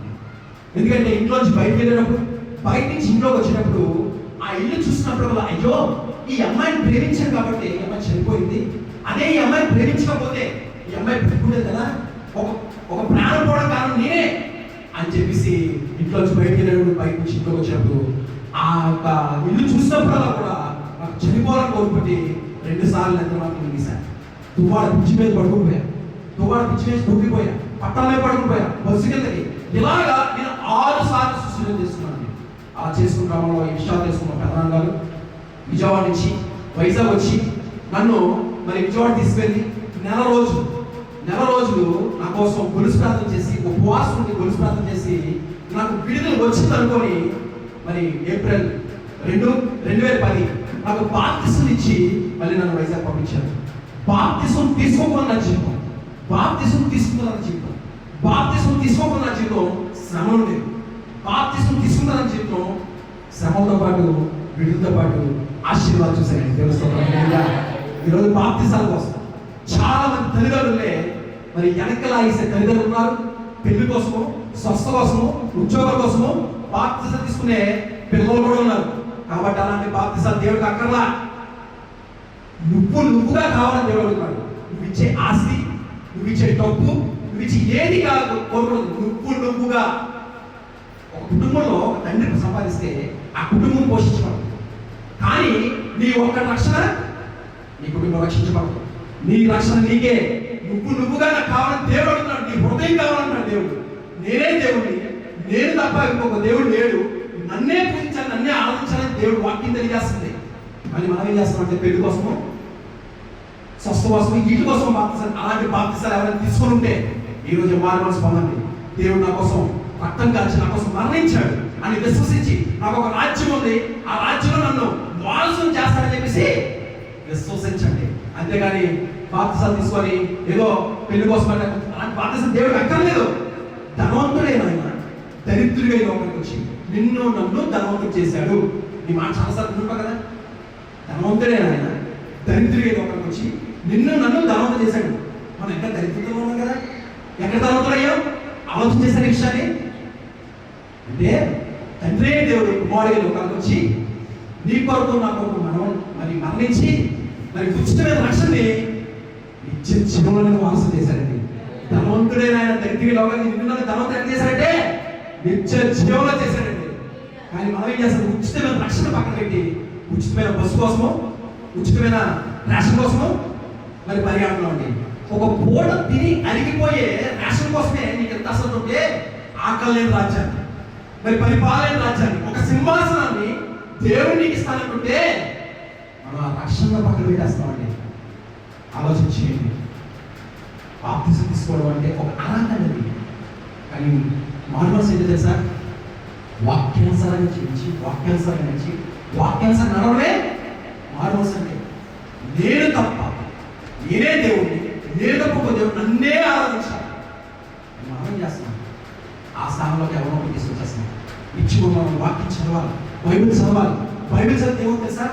మొదటిగా పాపం నుంచి విడిపిస్తుంది. 2 పాపం చీరు కూడా చేస్తుంది. 3 పాపం లేని చోటుకు తీసుకెళ్తుంది. అలాగా మనం నిత్యము వాక్యం చదవాలి, వాక్యాసనం జీవించాలి, వాక్యాసనం నడవాలి. అలా నడిచినప్పుడు ఖచ్చితంగా దేవుడు మన జీవితంలో గొప్ప కార్యం చేస్తాడు. అలాగా మరి బాప్తిసం తీసుకున్న తర్వాత నా తల్లి సంఘానికి వెళ్ళడానికి ఇష్టపడలేదు. ఎందుకంటే ఈ మా ఇల్లు వెనకాలే ఆ చర్చ అన్నమాట. ఇప్పుడు నా సూసైడ్ అయ్యాము, ఈ అమ్మాయి చనిపోవడం ఇవన్నీ తెలుసు. కాబట్టి నాకు నామోషిగా ఉండి ఆ సంఘానికి వెళ్ళకుండా నేను చేసిన ప్రతి నెల కూడా విజయవాడ వచ్చి మరి బల తీసుకొని దర్శనం ఇక్కడ ఇచ్చి వెళ్తుండేవాడు. 2 నెలలు చూసిన పాస్టర్, ఆ పాస్టర్ ఏం చెప్పారంటే, అమ్మ దిమోతి ప్రతి నెల ఇక్కడ రావడం అర్థం కాదు, మరి అక్కడే దగ్గర సంఘానికి వెళ్ళు, చిన్న సంఘం ఏమో చూసుకొని వెళ్ళు, పెద్ద సంఘానికి వెళ్ళడం వల్ల మరి అక్కడ వాక్యం ఉంటుంది కానీ దేవుడు ప్రేమ ఏంటో, దేవుడికి సువార్త ఏంటో, దేవుడికి పరిచయం ఏంటో నీకు అర్థమవుతూ.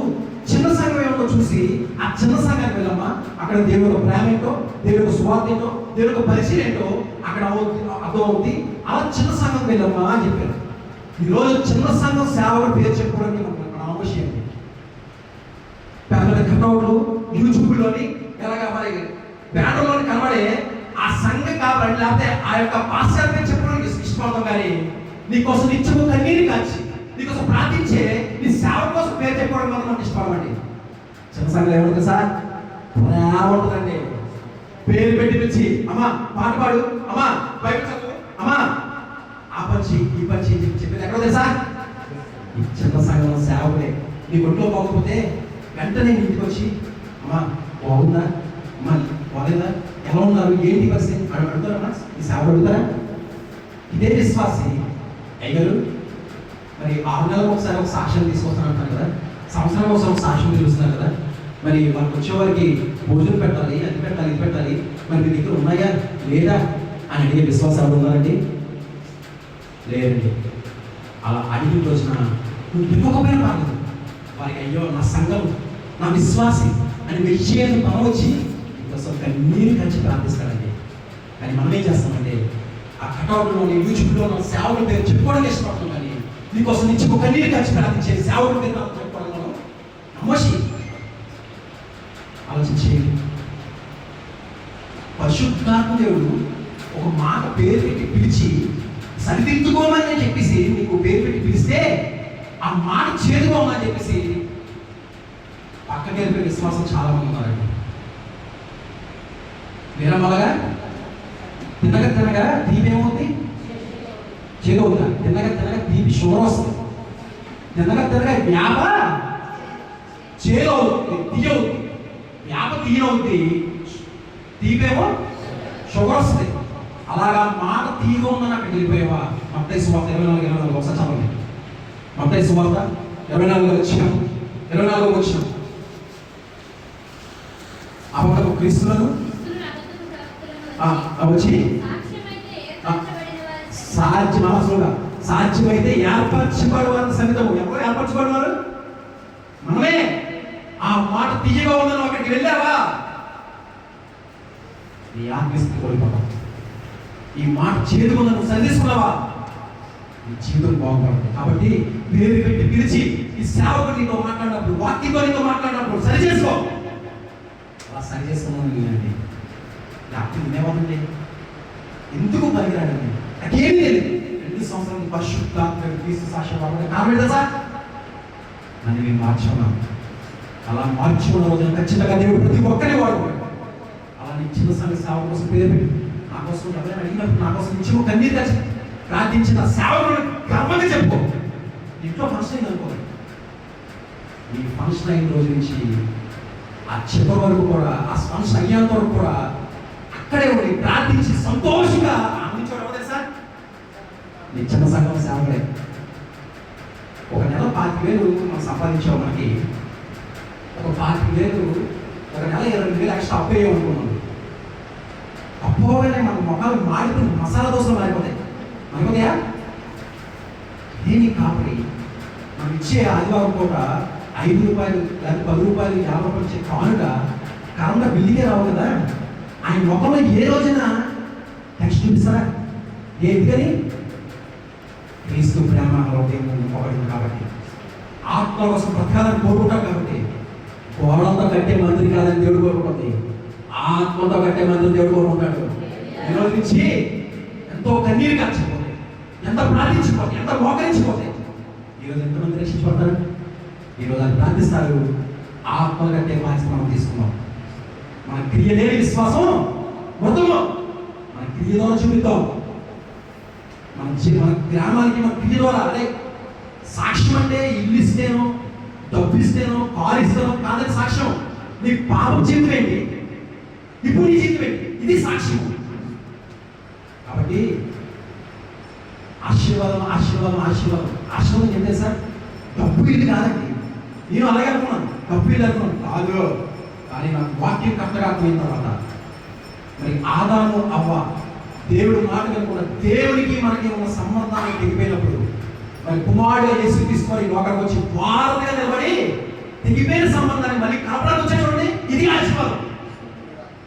కాబట్టి తెగిపోయిన సంబంధాలు మనతో ఎవరిదైనా వాగ్దానం ఉంటే, లేకపోతే ఎవరితో గొడవ ఉంటే వారితో కలుపుకున్నవాడే నిజమైన ఆశీర్వాదం ఇచ్చేవాడు.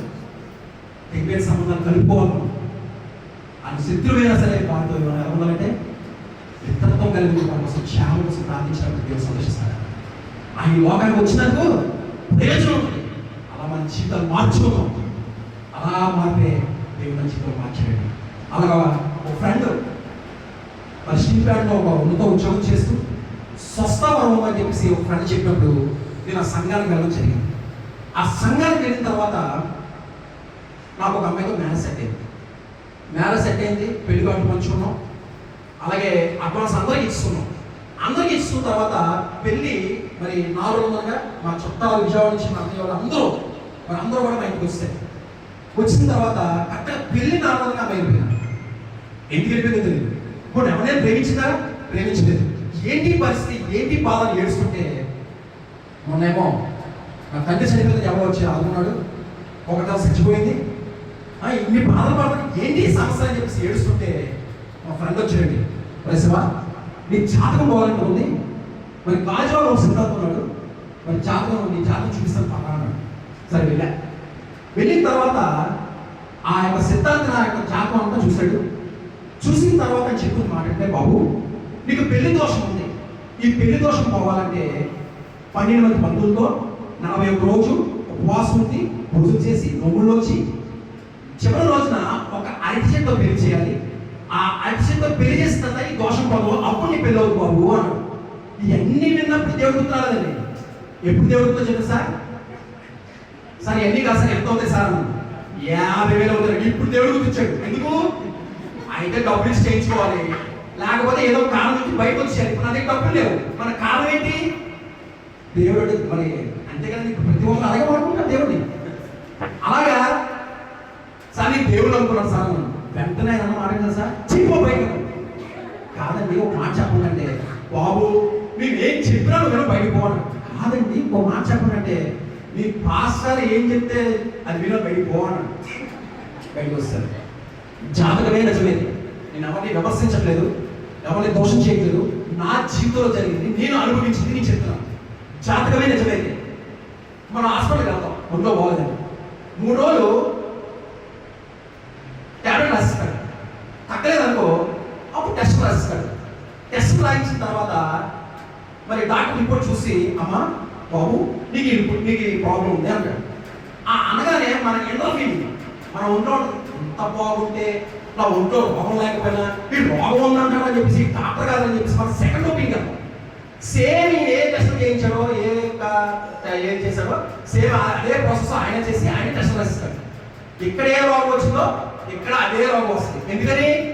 నీ ఒంట్లో రోగం ఉంది కాబట్టి, అది నిజం కాబట్టి, నువ్వు 100 మంది దగ్గరికి వెళ్ళినా 1000 మంది దగ్గర టెస్ట్ చేయించినా నీకు రోగం ఉందని వస్తుంది. జాతకమే నిజమైతే. మొదటిగా ఒకటి ఏమన్నాడు, మీరు 2వ దగ్గరికి వెళ్ళినప్పుడు మొట్టమొదటిగా అడగాల్సిన ప్రశ్న ఏంటంటే, బాబు నువ్వు 20 సంవత్సరాలకే చనిపోవాలి కదా, నువ్వు ఎలా బ్రతుకున్నావు అన్నాడు మొట్టమొదటిగా అడగాల్సిన ప్రశ్న. ఆయన ఏమన్నాడు, 41 రోజు 12 మంది పంతులు ఒక చెప్పి వెళ్ళి 50 అవుతుంది. జాతకం నిజమంటా? ఇప్పుడు నాకు 41 సంవత్సరాలు అండి, మరి 21 సంవత్సరాలు బ్రతికే ఉన్నా అంటే దెయ్యమే వచ్చింది మాట్లాడా? జాతకం నిజమంటా? ఇంకా మూఢనమ్మకాలు తీసిపోయిందమ్మా. 20 సంవత్సరాలు నేను లోకంలో చనిపోతే 21 సంవత్సరాలు నేను ఇంకా క్రీస్తులో బ్రతికే ఉన్నాను. కాబట్టి మూఢనమ్మకాలు తీసిపోయింది. లోకానికి మనకి తేడా ఉంది. నీ హృదయమే ఆలయం అని దేవుడు వర్తించి చేస్తుంటే మనం ఏం చేస్తామంటే ఈశాన్యం వల్ల ఆ మూల ఈ మూల అని చెప్పేసి ఇంకా లోకంతో పాటు కలిసి మనం ఆడుతూనే నడుస్తున్నాం. అయ్యారండి మా అబ్బాయి పెళ్ళండి, కొంచెం డేట్ పెట్టండి అంటాం. పాస్టర్ కూర్చోడు కదమ్మా, పాప క్యాలెండర్ తీసి ఆ డేట్ ఈ డేట్ మొత్తానికి ఒక 4-5 డేట్లు రాసుకుంటాడు. ఆయన రాసుకున్న తర్వాత మనం ఎక్కడికి వచ్చేస్తాం, పెట్టుకొని వచ్చేసి పాస్టర్ పెట్టే లోపలే ఆయన అంటారు, ఏమంటామంటే అయ్యారు ఆగండి, మా కుటుంబం అందరికి ఈ డేటే అవుతుందండి, ఈ డేటే పెట్టండి అంటాం. లేదమ్మా ఎవరు సరే బాబు కొడతాడు, అయ్యారండి పాప పేరు పెట్టండి, బాబు పేరు పెట్టండి అన్నాం. మరి ఈ పాస్ కనిపించాడు కదమ్మా, ఆది కాలం నుంచి ప్రకటన వరకు అది తిరిగేసి ఇది తిరిగేసి అది తీసేసి 10 పేర్లు రాసి పెట్టి పాపం ఎంతో ఆశతో ఆయన ఇష్టమైన పేరు పెడదామని ఇష్టపడతాడు. ఈ లోపల మనం ఎక్కడికి వచ్చేస్తాం, పెట్టుకొని వచ్చి అయ్యారు ఆగండి. మరి మీరు ఏదైనా పేరు పెట్టారు అనుకోండి, మన నోరు తిరగడానికి అది ఈ పేరు పెట్టండి అయ్యారు అంటాం. లేదమ్మా ఆలోచించేయండి, ఆ విషయం తప్పని తెలుసుకోవడం. ఒకవేళ ఎక్కడ వద్దు అంటే, ఎక్కడ ఇంత రక్షించబడి ఇంత కన్నీరు కాచి ప్రార్థించి ఆత్మ రక్షించుకుంటే ఈ ఆత్మ ఎక్కడ బయటికి వెళ్ళిపోతా, ఎప్పుడైనా మార్పు చెందుద్ది ఆలోచనతో ఆయన సరే అని చెప్పేసి ఉపయోగవుతారండి. కానీ దేవుడు వాక్యం ఏం తెలియజేస్తుందా? ఏం తెలియజేస్తుంది సార్? అవునంటే అని చెప్పు, కాదని చెప్పన్నారు. మొట్టమొదటిగా శిక్ష అవ్వదు తెలుసా పాస్టర్కే. ఎందుకంటే మీరు చెప్పిన పేరు పెట్టిన పేరు పెట్టారా, మీరు చెప్పిన పేరు పెట్టారా అంటే మీకు అంగీకరించినట్టు కదా ఆయన. మరి అంగీకరించినప్పుడు దేవుడు ఎక్కడతాడు? ఎవరైనా వద్దని ఎందుకు చెప్పలేదు, నువ్వు వద్దని ఎందుకు చెప్పలేదు అని అడిగినప్పుడు అవసరమని చెప్తారు. నువ్వా? ఎవరైతే ఉన్న సేవకు చెప్పాల్సిన ఆలోచన చేయండి. మన క్రైస్తవమైన మనం మార్చుకోవాలి. మొదటిగా మనం నేర్చుకోవాలి, మార్చుకోవాలి, ఓర్చుకోవాలి. క్రైస్తవులు కూడా అసలు లక్షణాలు మనలో లేవు. నేర్చుకోము, మార్చుకోము, ఓర్చుకోము. ఆలోచన చేయండి. మనం ఈ విషయాలు తెలుసుకున్న మా భాష ప్రతిరోజు డ్యూటీ నుంచి ఇంటికి వెళ్ళకుండా ప్రతిరోజు మా ఇంటికి వచ్చి క్రీస్తు ప్రేమతో తెలియజేశాడు. వాక్యాన్ని ప్రేమింటే పరిచర్యలో సువార్త పైన అర్థమైన చేసినప్పుడు చనిపోవాలని నాకు బ్రతకాలను కోరిక తెలుసా? నా సేవకు నాకే చూపించిన ప్రేమ, ఆ ప్రేమలో ఆయన అలా ప్రేమిస్తున్నప్పుడు, అలా చెప్పినప్పుడు నాకు కూడా సంఘానికి వెళ్ళి పరిచయం చేయాలి, ఏదైనా చేయాలని ఆలోచనతో సంఘానికి అమ్మ పెట్టారు. 2 రోజులు ఉపవాసం పెట్టారు. పెట్టినప్పుడు ఒక మాస్టర్ వచ్చారు. ఆ నా యొక్క పరిచయం చూసి ఎవరి కొనోడు ఎంత చక్కగా పరిచయం చేస్తాడు, ఒక మంచి సంబంధం ఉంటే చూడండి అని చెప్పేసి, ఇలా మంచి సాక్ష్యం, ఇలా మంచి కొనోడు, ఏ అలవాటు లేవు అని చెప్పేసి మా మాస్టర్ ఆయన చెప్పినప్పుడు సామెత గ్రంథం 31:10 మాట రాస్తుంది. గుణవతి అయిన వారి కూడా అరుదు, అది ముత్యం కన్నా అమూల్యమైన. అలాంటి ముత్యం లాంటి నాకు అనిపించిన తెలుస్తున్నా. ఎంత ముత్యం అంటే నన్ను సరి చేస్తున్న భార్య, నన్ను నడిపిస్తున్న నా భార్య, నన్ను సరి చేసి నన్ను నడిపిస్తున్న నా భార్య. సండే స్కూల్ చెప్పింది, మరి సాక్షి చెప్పినప్పుడు ఏదో తప్పు చెప్పినప్పుడు ఇది ఇలా కాదు, ఇలా తెలిసి ఇలా చెప్పు అని చెప్పేసి నా బైబిల్ గురువు అన్నారు. అలా రీసెంట్గా మా బామ్మ పెళ్ళికి 20,000 పెట్టి చేరనుకున్నాను. నాకెందుకంటే అంత రేటు పెట్టి నాకు వద్దు అన్న. అయితే దేవుణ్ణి నాకు ఇచ్చిన దర్శనం, నేను మోకరించి దేవుని అడిగాను. 7 రోజులు ఉపవాసం అడిగినప్పుడు దేవుడు నాతో మాట్లాడమాట, నువ్వు చెప్పే సాక్ష్యము 4 రోజులుగా చెప్పేది కాదు, గాస్పుల్గా తెలియచేయాలి. కాబట్టి నీ పిలుపు కారణం ఏంటి అడిగినప్పుడు దేవుడు నాతో మాట్లాడుతున్నమాట, నువ్వు చెప్పే సాక్ష్యం 4 రోజులు చెప్పేది కాదు, గాస్పుల్గా తెలియచేయాలని దేవుడు నాతో మాట్లాడినప్పుడు, ప్రభా ఈ వేదిక ఇవ్వడమే ఒక అర్హతగా నేను భావిస్తున్నాను. ఇప్పుడు నువ్వు స్టేజ్ అయ్యి సౌండ్ సిస్టమ్ పెట్టు, లైటింగ్ పెట్టు, నా రక్షణ సాక్ష్యాన్ని నేను వివరిస్తాను, అనేక మంది రక్షించబడిపోతారంటే పిలుస్తారు ప్రభా అని దేవుడితో నేను మాట్లాడాను. దేవుడు నాతో మాట్లాడి నువ్వు పట్టుకెళ్ళని చెప్పేసి దేవుడు నాతో మాట్లాడు. దేవుడి దర్శనం ప్రకారం, దేవుడు నాకు చెప్పిన మాట ప్రకారం, మరి ఆనాడు నోవాహు దేవుడి మాట పైన నోవాహు తన కుటుంబాన్ని రక్షించుకున్నాడు. అలా దేవుడి మాట ఆ ఒక మాట నాకు తాకి సువార్త కోసం 20 లక్షలు పెట్టి ఒక వ్యాన్ని స్టేజ్లో చేయించాడు. ఒక వ్యాన్నే స్టేజ్లో చేయించి అందులో సౌండ్ సిస్టము, అందులో లైటింగ్ పెట్టుకొని నా యొక్క రక్షణ సాక్ష్యాన్ని అనేక ప్రాంతాల్లో మరి ఎవరైనా మీటింగ్స్ పెట్టుకుంటారంటే మరి ఆ యొక్క వేదిక ద్వారా రక్షణ సాక్ష్యాన్ని వివరిస్తున్నాను. అయితే రీసెంట్గా దాని విషయంలో కూడా ప్రార్థించినప్పుడు దేవుడి ఇచ్చిన దర్శనం నేనే చెప్పాలా అని నా భార్య చెప్తుంది. ప్రతి దగ్గర నువ్వే చెప్తే అలాగా ఈ వేదిక మనం వాడడానికి మనం పేరు తెచ్చుకోవడానికి కాదు కదా, దేవుని కనపరచాలి కదా అని చెప్పంటే అలాగా అప్పుడు ఒక రోజు ఒక నిర్ణయం తీసుకున్నాం. ఏంటంటే చాలా మంది మంచి సాక్ష్యాలు ఉన్నాయి, వేదిక లేక మరి పాటలు పాడదాం అనుకున్నా పాడలేని ఉన్నారు, వేదిక లేక వాక్యం చెప్పలేని ఉన్నారు, వేదిక లేక సాక్ష్యం చెప్పాలని చెప్పలేని ఉన్నారు. వాళ్ళందరికీ ఆ వేదిక వాడవాలని నిర్ణయించుకున్నాను. అలా దేవుడి కోసం 20 లక్షలు పెట్టి దేవుడి కోసం ఖర్చు పెడితే నా భార్య వద్దని చెప్పలేదండి. తన తమ్ముడు పెళ్లి కోసం 20,000 పెట్టి చీర కొంటానంటే వద్దని చెప్పింది. దేవుడి కోసం 20 లక్షలు ఖర్చు పెడితే వద్దని చెప్పలేదు. గుణవతలాడరా ఈరోజు భర్త చీర కొంటానంటే వద్దని ఆడవాలనుకున్నాను లేదా? అలాంటి మంచి భార్య, అంత గుణవతరాలు దేవుడు నాకు అనిపించింది. నాకు సహకరిస్తుంది నా భార్య, నాతో పాటు నువ్వు ఏ పేరు సంపాదించడం, డబ్బు సంపాదించడంతో మరి నేనేదో ఆ పేరు తీసుకుంది. ఎందుకంటే ఏది సంపాదించినా ఈ లోపల లేదు, కానీ నా మాట విన్న మీరు యేసుక్రీస్తు నిజమైన రక్షణ అంగీకరిస్తే నా ఆత్మతో పాటు నీ ఆత్మ కూడా దేవుడు సృష్టిస్తుంది, దేవుడికి అనిపిస్తుంది. అది కావాలండి. దానికోసమే నా ప్రయాసం, దానికోసమే నా ప్రయాణం, దానికోసమే మా యొక్క నిరీక్షణ. నేను నాకు దర్శన ప్రకారం 20 లక్షలు పెట్టిస్తున్నారు. నా భార్య ఉందని చెప్పలేదు. పెళ్లి దగ్గర పడుతుంది, విపరీతం జ్వరం, విపరీతం తలైపి చనిపోవాలని కోరుకుంటున్నాను. అప్పటి వరకు పాస్టర్ పక్కనే ఉంటే నేను పెళ్లి దగ్గర వెళ్ళిపోతుంది. ఏంటి తిమోతి నా పక్కనే ఉండేవాడు ఇలా పారిపోతున్నాడు ఏంటి చెప్పేసి మా పాస్టర్ ఒకరోజు పట్టుకొని ప్రార్థన చేశారు. ప్రార్థన చేస్తాను దురాత్మకి సిమంటే నాకు ప్రాణం, సిమంటే నాకు ఇష్టం. ఇంతకు ముందు సంబంధం నేనే తీసుకెళ్ళిపోయాము, ఈ సంబంధం ఎలా చేస్తామో చూస్తాను, ఇది చంపేస్తానని చెప్పేసి ఆ దురాత్మ ఉంటే శివకాలు యేసు బిడ్డ, యేసు రక్తంలో కడబెట్టి ఏమీ చేయవు చెప్పేసి మరి చర్చికి ఒక రూమ్ ఉంటే నా ఆత్మీయ తల్లిదండ్రులు మళ్ళీ 4 రోజులు తెల్లవారు నా కోసం కన్నీరు కాచి ఉపవాసం ప్రార్థించారండి. నా తల్లి ఇంత ఎదుగొచ్చిన కొడుకు మళ్ళీ చనిపోతానే భయపెట్టి మళ్ళీ వెనక్కి వెళ్ళి మళ్ళీ తాయితులు కట్టించి పూజలు చేస్తుంటే ఏ విశ్వాసం కోరుతుందో ఆ విశ్వాసం మళ్ళీ రావడానికి కారణం ఎవరు తెలుసా? నా ఆత్మీయ తల్లిదండ్రులు. నా ఆత్మీయ తల్లిదండ్రులు కూడా మోకరించి ప్రార్థించారు.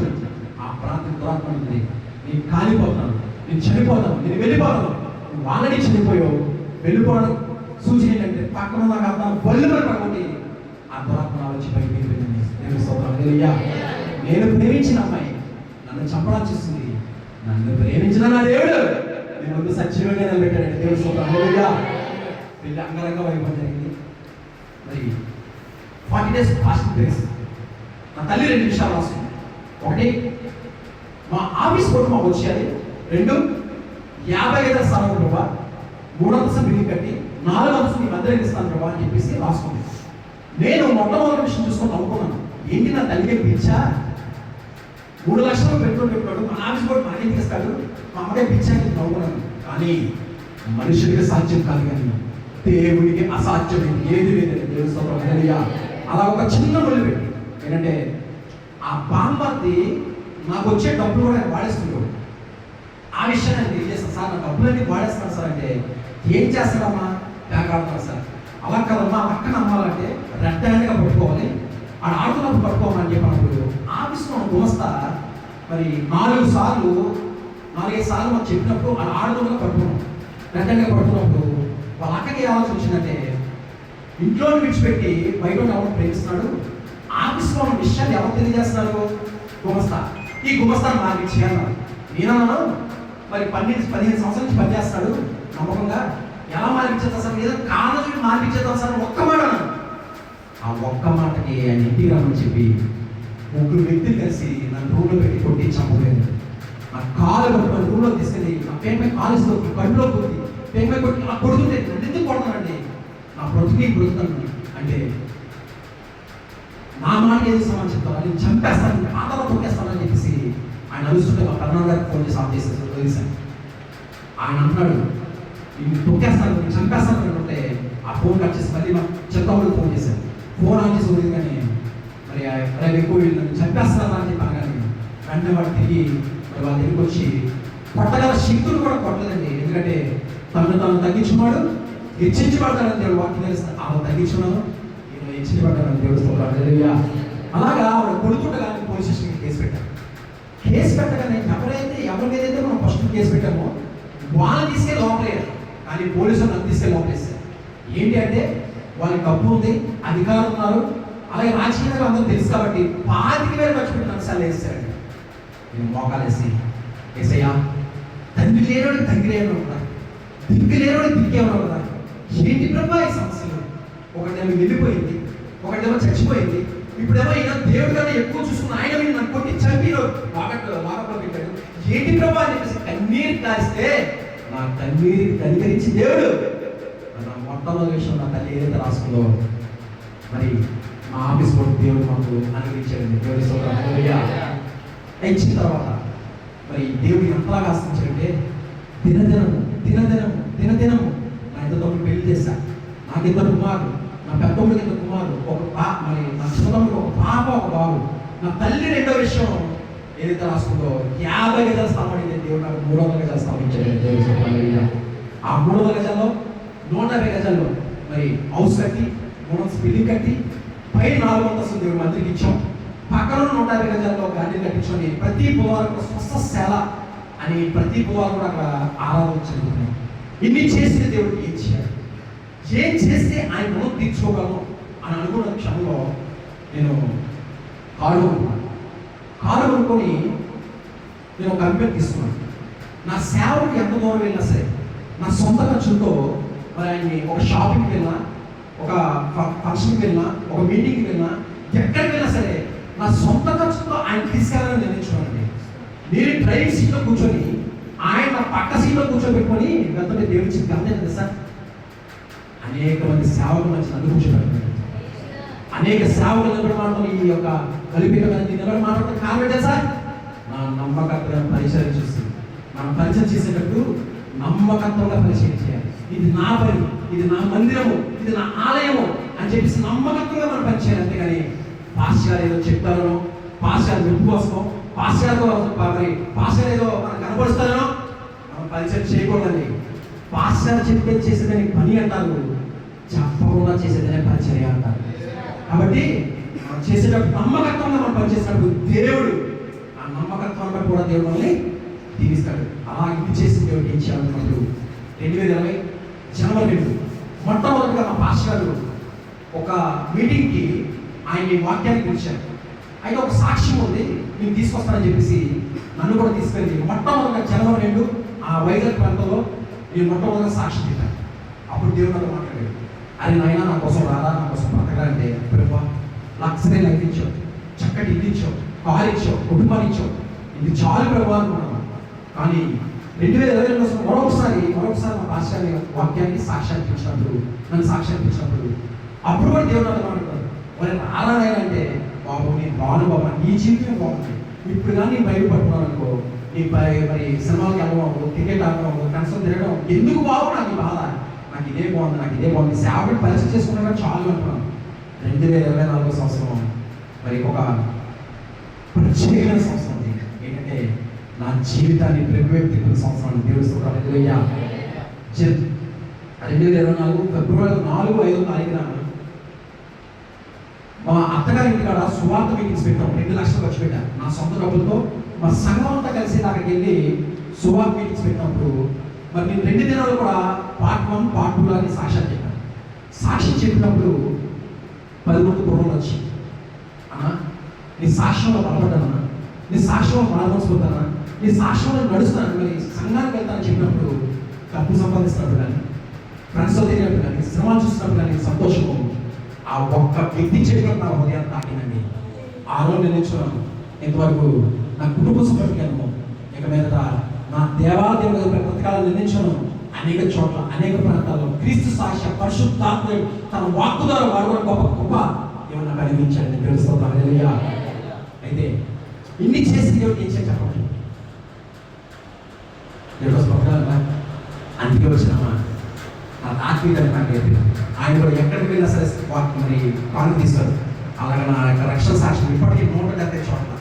లాస్ట్ ఇయర్ 45,000 కిలోమీటర్లు నా కారులో, నా ఓన్ డ్రైవింగ్తో నేనే డ్రైవ్ చేసుకుని నా రక్షణ సాక్ష్యం గురించి దేవుడు ఇచ్చిన గొప్ప కృప.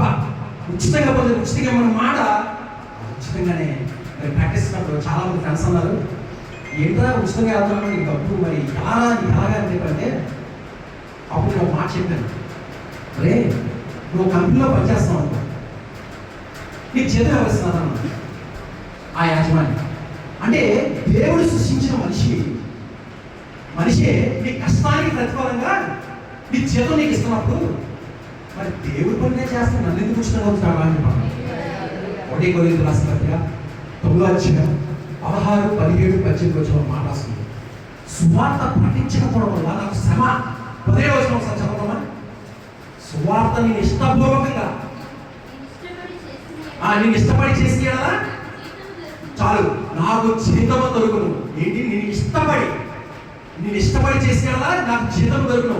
18వ వచనంలో సువార్త ప్రకటించడమే నా జీతం.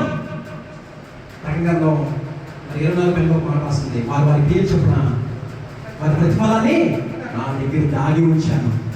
కాబట్టి చెప్పిన విధంగా లోపల ఏది సంపాదించాలని కానీ ఒక్క మాటని నీకు అనిపిస్తాను, యేసుక్రీస్తు నిజమైన రక్షణ వారికి ఇస్తున్నాను, ఖచ్చితంగా నీ ఆత్మతో ఉండాలి. కాబట్టి మన ప్రయత్నం, మనం ఎప్పుడైనా సరే ఈ మాట చెప్పండి, వాక్యమే తెలియజేస్తుంది.